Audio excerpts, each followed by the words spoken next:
Hi, I'm Tom Lynch, Two Things. Today I'm delighted to be joined by Melissa Mattison. Melissa's the head of the hospital medicine unit here at MGH. Yesterday, a very interesting article came out in JAMA Internal Medicine.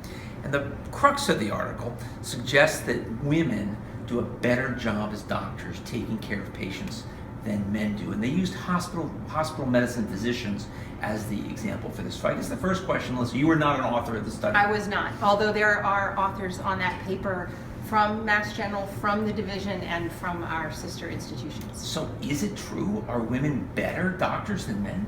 Well, this study would suggest that there is a very small, statistically significant difference in the risk of mortality and risk of readmissions for patients cared for by men versus women. So women do a little bit better based upon this analysis. It raises a whole host of questions downstream. And I guess the biggest one I would have is why? We don't know. It's a good question. The people have a lot of theories, a lot of, if you watch the press this week, women are nicer, women listen, women spend more time with patients, women do better following the guidelines that are set forth by overseeing organizations. That may be true and truly related, but we need more information. I think this allows us to take a step back and think, what is it that women are doing differently? And do you think it could be anything about the type of women who go into hospitalist medicine?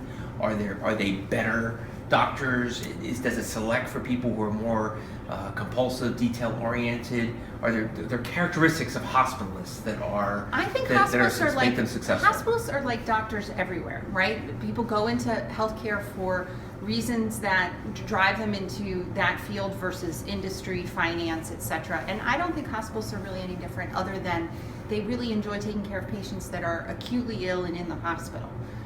They're not intensivists. They are not in the ICU by and large, at least at this institution. I would say nationwide, they do provide the most intensive care to patients because there aren't enough intensivists.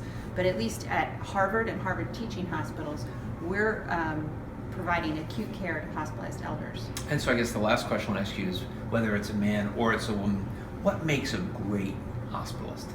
Someone who is attentive, does listen, is a good team player, because it's really not just the hospitalist taking care of the patient, it's really everyone else on the care team, nursing, staff, everyone, the pharmacists, the people that help deliver the food.